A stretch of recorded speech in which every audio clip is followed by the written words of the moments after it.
Today we're talking about speech milestones and where research shows your child should be when it comes to mastering language. So child development expert and founder of Building L Children, Kendra Morgan is here with us this morning to talk about some of the options and what you can do if maybe they're not quite hitting those milestones. Good morning. Good morning. So first of all, and this seems easy, and I thought I knew the answer to this before I had kids.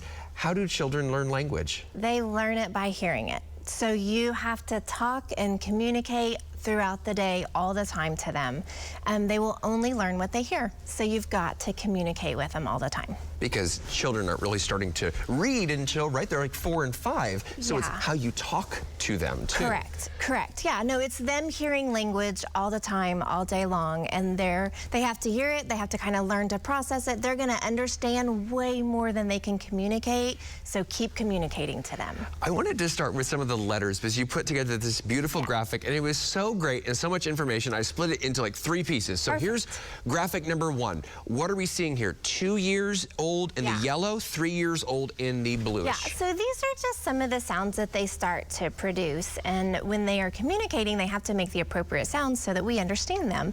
So really at first, before 2, I mean, they're saying, you know, the baba, gaga, nana, they're putting those sounds together. Yeah. Once they become 2 and they can produce that P sound, then they're really starting to really communicate. And then 3 years, we're just seeing an explosion. Yeah, look at that. I mean, they should be able, and they're putting those sounds all together. So when they're putting those sounds together and they can produce those sounds, they can really communicate. You can have a conversation with a 3-year-old for sure. Even really a 2-year-old, a back and forth conversation. Well, you know my 5-year-old Colin, and when he was 3. Instead of polar bear, he would say pakangang. Yeah. But that had a lot of those milestones. The P's, the K's, the N's. It was good. So 4 and 5 and 6, this is going to be a little bit more advanced, and this is going to require some more explanation from you, the expert, talking about voiced, voiceless. Kind of take us through 4, 5, 6 well, here. so by 4, I mean, some of these sounds, the CH, SH, J, those are harder sounds in a conversation, but they're starting to really produce those sounds.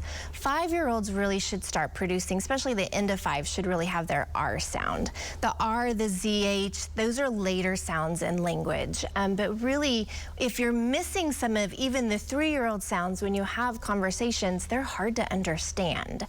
So if you, and parents say, oh, I understand them great. Typically, mom and dad can. But if you have grandma and grandpa come in town or you have someone check them out at Walmart that you have to constantly repeat yourself for them. Or a caregiver, a babysitter who maybe is trying to figure out what they need and what they want. If they're not if you can't understand them, it's really frustrating for children because they can't communicate their needs to you.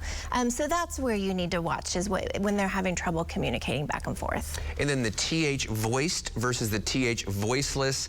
That doesn't come along until 5 and 6. What do we mean by that? Well, so that's really a speech pathology thing. I'm a child development specialist, and so I want to be careful there. It's more of the sounds that they're producing, and so we'll be kind of careful there. But my thing, in development-wise, is we want children to communicate. We want them to be able to communicate back and forth. There's some other things that you were talking about. Age-appropriate words. What does that mean? Another graphic for you here.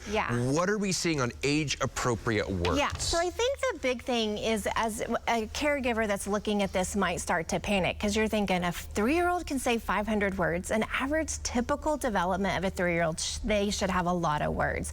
Where it gets really, you have to kind of be careful, is really an 18-month-old can say anywhere from 18 words to 50 words. It really varies on children. But I mean, a 4-year-old should have significant amount of words, conversation back and forth. They should be learning new words daily. So that's why it's so important to communicate and talk back and forth with them so they're picking up on the new language that they're hearing. Well, and you know, I should say that our 3-year-old, when he was in that 1-year-old range, he was still just going buh, buh, buh. He ended up needing tubes in his ears because it was like he was hearing through a swimming pool. Correct. So it was very important when the doctor and when you, full disclosure, you helped our child, is that you're asking, well, how many words does he know? And it was very, very little. So just having someone in your life to know what those milestones are can really help your child. Correct. And we always say, write them down. Each, you know, at 2 years, write how many words they can say. At 2.5, write how many words they can say. A 2-year-old should be putting 2 words together. A 3-year-old should be putting 3 to 4. A 4-year-old should be putting 4 to 5. So that's an easy way to remember it. A 2-year-old should be 50% understandable. Like, you should be able to understand half of what they're saying. The last thing here, this is beautiful. This is some research. Serve and return, 16 by 16, narrating your day. Well, let's close it out with this. Okay, so the most important, serve and return is a huge study done by Harvard University. And basically, it has to kind of do with, you know, when you play tennis, you serve and they hit the ball back. And so that is how conversations should go, back and forth, back and forth. When they're watching screen, there's no back conversation. Even if they're talking to the screen, it doesn't necessarily talk back to them. So the only way they learn to serve and return is by you communicating back and forth with them. And so whatever they say, you add a little bit onto it and just try to teach them back and forth conversation. We're seeing a lot of children missing the back and forth conversation. We had talked about narrating your day, talking all the time. 16 by 16, real quick, what does that mean? So that is done by First Word Project. If you're a caregiver out there, I would look it up. There's new research that the more gestures children make, the better their language skills will be in the future. So waving bye-bye, giving the peace sign, the high five, knuckles, all of those, come here, stop, shh, all of those are gestures, and they're so important. So they say they should have 16 gestures by 16 months. That is really good. I love this. I was looking forward to this segment, Kendra, and this just totally delivered. I hope you agree at home. I have learned so much. Thank you so much. We'll see you next month.